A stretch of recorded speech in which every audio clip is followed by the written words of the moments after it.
आज हम अपने द्वादश ज्योतिर्लिंगों के बारे में पूर्ण जानकारी देने की श्रृंखला में प्रथम ज्योतिर्लिंग श्री सोमनाथ जी के बारे में अधिक से अधिक जानकारी देने का प्रयास करेंगे। सौराष्ट्र देशे विशदे तीरं में ज्योतिर्मयं चंद्रकलावतंसं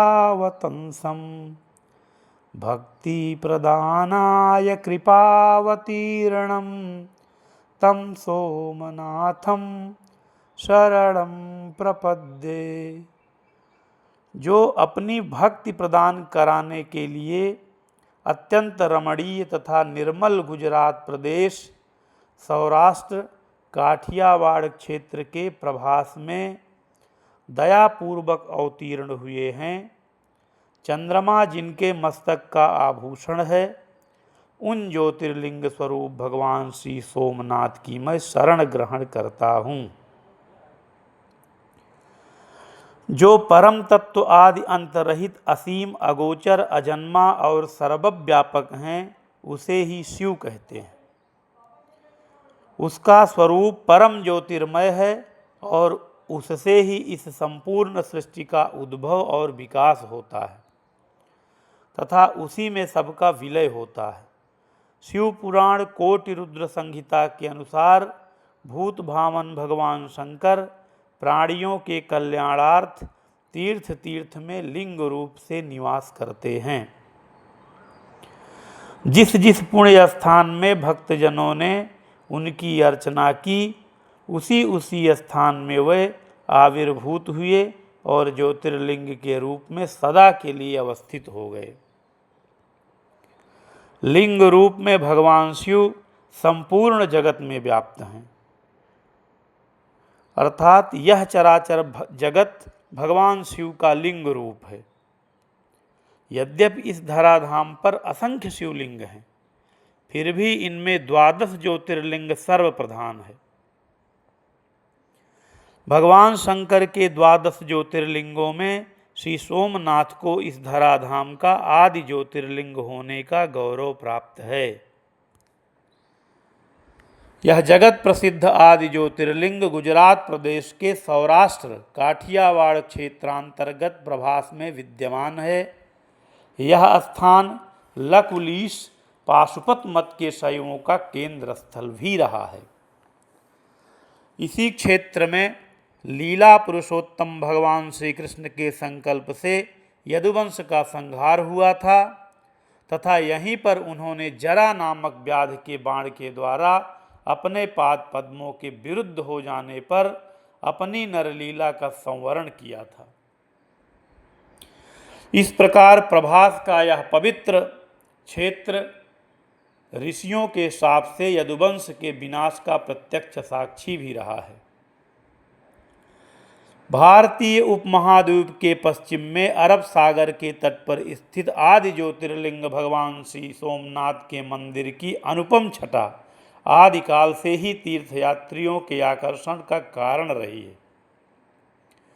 अब तक न जाने कितने देव दैत्य और मानवों ने इस स्थल पर भूत भावन भगवान शिव की श्रद्धा भक्ति पूर्ण उपासना की और अपने अमोघ विश्वास के बल पर मनोवांछित सिद्धि प्राप्त की है। भारत की इस प्राचीन तीर्थस्थली की दिव्य महिमा का मुक्त कंठ से गान आज भी ऋग्वेद, श्रीमद्भागवत, शिव पुराण, स्कंद पुराण आदि प्राचीन धर्म ग्रंथों में सुलभ है। ऐसी मान्यता है कि श्री सोमनाथ ज्योतिर्लिंग का आविर्भाव पृथ्वी की उत्पत्ति के साथ ही हुआ है।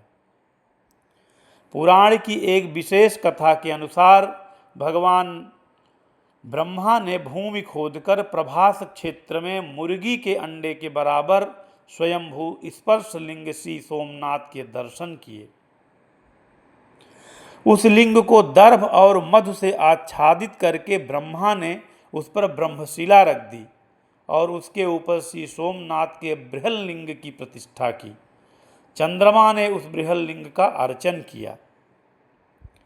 सन 1225 में भाव बृहस्पति के द्वारा लिखी गई श्री सोमनाथ के प्रशस्ति के अनुसार भगवान श्री सोमनाथ का प्रथम मंदिर सोम चंद्रमा के द्वारा बनवाया गया था।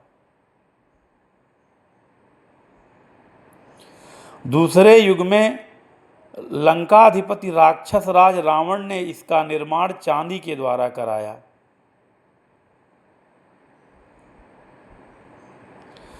भगवान श्री कृष्ण के काल में इसका निर्माण काष्ठ के द्वारा हुआ और भीमदेव सोलंकी ने इसे शिला का बनवाया। अंत में राजा कुमारपाल के काल में इस मंदिर को श्री सोमनाथ के तत्कालीन महाधिपति भाव बृहस्पति के द्वारा विशेष भव्य रूप में निर्माण कराया गया। शिव पुराण में श्री सोमनाथ के आविर्भाव का इतिहास दक्ष और चंद्रमा के मनोमालिन्य की कथा और दक्ष के द्वारा चंद्रमा को दिए गए श्राप से संबद्ध है। पितामह भगवान ब्रह्मा ने प्रजापति दक्ष को सृष्टि प्रक्रिया को आगे बढ़ाने का निर्देश दिया। सर्वप्रथम दक्ष प्रजापति ने पंचजन नंदिनी अक्षिनी के गर्भ से हर्यश्व और सबलाश्व नामक पुत्रों को उत्पन्न किया और उन्हें सृष्टि रचना का आदेश दिया। वह दक्ष प्रजापति की आज्ञा से प्रजा सृष्टि के उद्देश्य को लेकर नारायण सरोवर पर तपस्या करने के लिए गए। नारद जी ने वहां पहुंचकर अपने कूट प्रश्नों के द्वारा उन्हें सृष्टि के मार्ग से विरत करके सन्यासी बना दिया। इस पर दक्ष प्रजापति ने नारद पर क्रुद्ध होकर उन्हें कहीं अधिक देर न ठहरने और लोक लोकांतर में भटकते रहने का श्राप दे दिया। जब दक्ष ने ब्रह्मा जी से नारद की शिकायत की तो उन्होंने दक्ष को कन्याओं की सृष्टि करने की सलाह दी। फिर दक्ष ने अक्षिनी के गर्भ से 60 कन्याओं को उत्पन्न किया।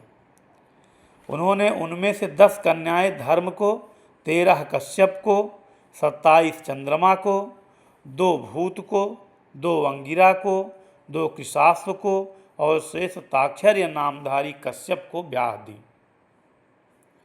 चंद्रमा अश्विनी आदि 27 पत्नियों को प्राप्त करके अत्यंत प्रसन्न हुए। दक्ष कन्याएं भी चंद्रमा को पति रूप में प्राप्त कर आनंद से खिल उठी। दक्ष कन्याओं में रोहिणी सर्वांग सुंदरी और सर्वगुण संपन्ना थी, अतः चंद्रमा की उसमें सर्वाधिक आसक्ति हो गई।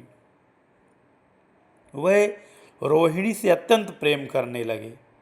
चंद्रमा की अपने प्रति उपेक्षा और उदासीनता से दक्ष की शेष 26 कन्याओं को अत्यंत क्षोभ हुआ।